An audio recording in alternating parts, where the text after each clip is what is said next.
It's a pleasant day, everyone. So we are here at Rapana's residence. We are going to conduct an interview about two married couple who's married about 20 years and above. So the two couples that we're going to interview is my mother and father, who's married about 20 years. So let's go, interview them. Here's are the two couples. Good day, ma'am. Good day, sir. So bago na to sugdan ng tanan, i-introduce anay na mama sarili. Ako di ay si Jello Villamor, ma'am. And Ako di ay si Yashmin Flores. So karon mag-start ta sa itong interview with a game. yes, So ang mechanic sa game kay magbunot mo og question, dayon ibasa ni Faith, dayon isulat ninyo diari ang answer. Okay, so mag-start na ta. So the first question is, how did you two meet?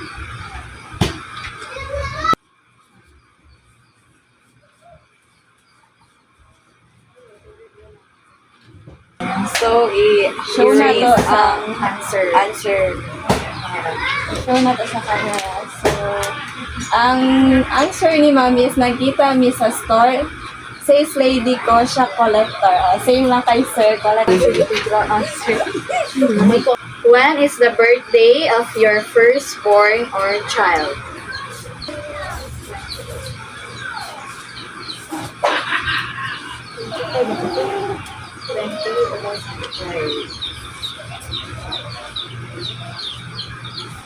Okay, done. So, pwede na ipakita ang answer. So, both same answer, February 20, 2005. So, is that true, Miss Rapana? Yes. Very good. The third question is, what is your wife favorite color? What about your husband?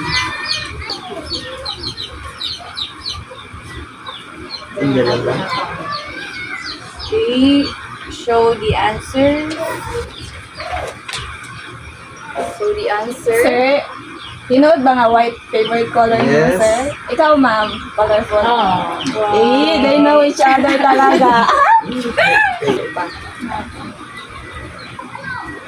the fourth question is, when is your wedding anniversary? Hindi na mahibalaan, guys.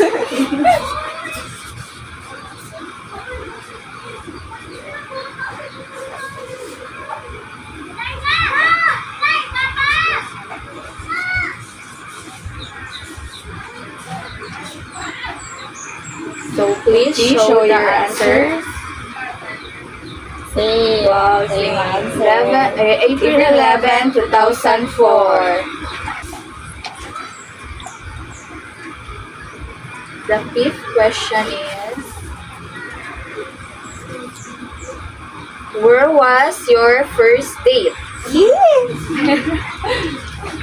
First date.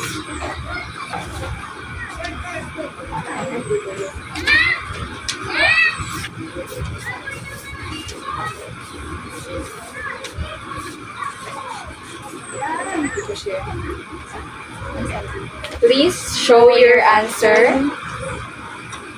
Both Pilar. Fort Pilar.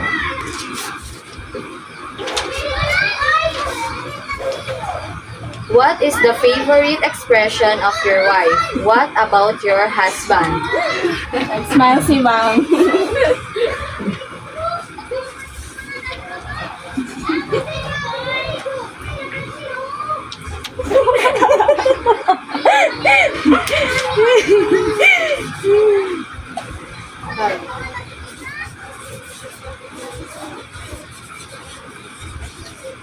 Show Okay, your show your answer. The answer of sir is akoko. And the answer of mom is Kagwang. Proceed to the interview portion. So, it's either na sa inyo ha, ma'am, if gusto mo ma-share or both pa mo duha mo-share. So, the first question is, what is the secret of a healthy and long relationship? As what you feel as a good relationship, para sa healthy relationship, dapat communication, sa isig-isa, unsay problema nimo i-share nimo sa imong asawa, unsang something ginapil nimo na distractable dapat i-concern nimo sa iyaha or something nga para dili lang ikaw baliga bati unsay nga ginahuna-huna nimo para mahibal-an niya para pwede i-adjust para kung pwede pud ka mangutana sa iyaha kung okay lang ba kay kanang ginahimo suggest nimo ang ginabati nimo sa iya nga murag dili applicable sa isa ka relationship, istoryahan nimo siya kung pwede ba i-adjust or something to communicate between two of us para ang relationship straight to the unsay puhon or before or after nga mahibalan nimo nga feel jud ninyo nga namoy kwan namoy nga murag na sharing ba sa isig-isa and then pinaka-importante how to respect above mo lang na sa isa ka relationship para sa amo lang na hindi nato kabalo sa lain ko nga kwan pero sa amo between the side ni God or something before us siya una. So the second question is, give at least 3 personal traits that you appreciate most about your partner. Una, Yes. ako para sa akong beloved wife. Appreciate na ako sa iya ha. Sa bungira. Mas okay itong inato. At least, Straight to the point. ganang ginatago-tago lang niya kung sa gibati niya. Kay padulong siya sa trabaho. Nastorya siya, mulit siya message or something na sa imong dapat imuon di ari or kay siya manunan mo ato sa trabaho. And then, ang ikaduha, kay very workful siya. Nothing less about siya. Saludo. And then, ikatulo, tungod sa dili lang bahin sa amoa, kay na may family, na may mga anak. Ang pinaka-importante kay caring sa mga anak niya. Ikaw, ma'am. Ano, praise mo, ma'am. Ay, may tissue mo. Naka-tissue lang. Kung ako, sa kong bana po, ang niya dyan ang unahon, yung bulak dito sa gawas. Ako man to kay Iba, ako di ako bulak. Na, kung ako di man po makakulong bulak, kay ganahan kong bulak, pero di ko ganahan ka magtanong-tanong siya, ako na po nagsaya kay limpyo na siya na magpanda na sa gawas. Ngayon, magpanda sa akong mga anak, murag, iya dyan mag-disiplina dyan sa iyang mga anak ba, maskin ako dili kayo kung magkuhan sa mga anak siya, dyan ang mag-disiplina. Dahil ang ikapino po, kanang kuhan po siya, pareha lang ni, murag magkuhan lang ni Duha ba, murag give and take lang ni Duha, kung sa ko wala, siya naa. Wow.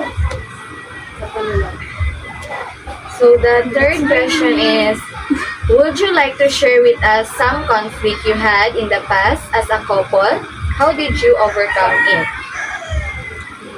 Ano, naman nun tamigos to i-share. Pero ang problema kay as a normal family, wala man may conflict nga kwan. Kasi we live as a happy together lang. Kung wala. Kung naa. Wala, dili ni mungitag problema ka nang mungitag pamaagi kay sa puhon, pagbalik, problema. Okay na sa amo, inani. Pero so, ang conflict sa amo is useless. Wala may conflict. Na may conflict, pero dili man kaayo siya nga as in nga dili nimo siya mga imon nga i-share nga normal lang kanang for this day as a conflict and then for the past hour, wala na. Ito lang. Okay. So the number 4 is, how often do you say I love you to each other? Oh yeah. Yan na. Ako, kung tawag sa akong asawa for 100 times a day. 100 times a day tamin kumingon I love you. Even mo tulog mo mata, mo halok mo ingon I love you gang. Ano ko? Sweeter than the sugar. Ikaw, ma'am. Ako, dili kayo magkaganahan man ko mag I love you sa ko, pero murag dili baanad di sa una mag I love you, murag karon lang mi nga mag I love you na murag dili kakayanan, pero para sa ko ato murag kon ko to sa kuha kay syempre mag I love you sa imong bana di ko ganahan mag-reply po sa I love you sa artista. Ano lang, pero ganahan ko minayin ko I love you, murag di lang magkaanad ba istorya nimo. Ano. So the fifth question is, was there a time you almost got separated? Why? Nan. Siguro kung mabot ang panahon, di pa ko masugot. Even kasi ang separated is na to appeal sa conflict. Na wala man may conflict, kasi dili mi mga itag conflict kay tungot, dili mi gusto mag-separate. Ang sa amuha, ang separate is normal, and then what if ang among mga anak posting sa mga children? Preso dili na mo ginamayin nga ang problema, dapat i-grab nimo as imong gibati nga i-push jud nimo unsay imong gibati para ma-accomplish nimo ang imong unsay gusto nimo. Dapat unsay gusto nimo i-share nimo, i-story agi pan ma-adjust or ma-comfort siya. Ato lang. So, ang ika-6 na question is, what are some of the things you've learned about each other over the years? Para sa ko, akong na-learn or na-accomplish in between nag-uban mami sa akong asawa is more on give and take. Give and take, and then be responsible sa usa ka bana sa akong asawa, and then be supported. Ito lang ako support each other, and then para sa pohon na kay magin or something na kay na among anak matun-an sa mua unsay bahin sa mua na before mi nag-ipon naan mi gina-maintain para unsay mag-input nila kung pamilyado na sila. Anak na katuna nako kanang tinuod jud ay nga kanang buhin pa mo mama tinuod jud ay nga kinahanglan kung maminyo mo una-unaon jud ninyo kabay importante mo man mag-eskwela para kung maminyo kan mo maka sa manaon kanabitaw magkakita mo magbana unsa man basta na importante mo man jud mag-eskwela kay dili pareha magtrabaho nga katong buhay wala na nakuha na ko karon nga ang anak ko hindi ko ilalim maminyog sa'yo hindi ko di ay basta-basta maminyo no kanang di jud kanang dili bitaw plano ka ay di jud plano karon kay naa naman di kuanon na sa banaon kana bitaw ipadayon dayon mag-ampo lang ta ni Lord kay tagaan ta og kanang maayo nga lawas so magkuan sa tuwa tagaan pa ta og kanang dungang pangakusog nga napati trabaho para sa among mga pamilya sa among mga anak kana na. Wow. Ay, papis ko ba? The last. So the last question is, what advice can you give to a newlywed couples or soon to be married? Feel is what you feel. Even though kung ako'y amahan, akong anak mo kwan, even though unsahon pa nimo, ipugong, unsay gibati nimo, dili na to. Unsay gibati nila, dili man nato masuggest nga magkitay mangontra sa ilaha. Puro advice pwede. Pero ang advice lang nako before nga mukwan, magkasal, plano sa the best is to plano jud, mag-share ka plano sa imong uyab or something, yung future na bana kung sa may kuan, kasi ang para sa kuha, kung once akong anak nga mo minyo siya wala jud mi unsay katabang sa iya kay ang income namo sakto-sakto lang for 3 times a day. And then por eso kung magplano gani ang advice namo plano jud sa before magplano. So, ma'am. Wala, pareho lang. Tinanggan plano dyan. Sa buton nila, kung unsay lang. Dili ba kung ang biglaan sa buton dyan. Para kung manilo, dili ba magsisisihan ba ang Ma'am, sir, na may message sa usap-usap?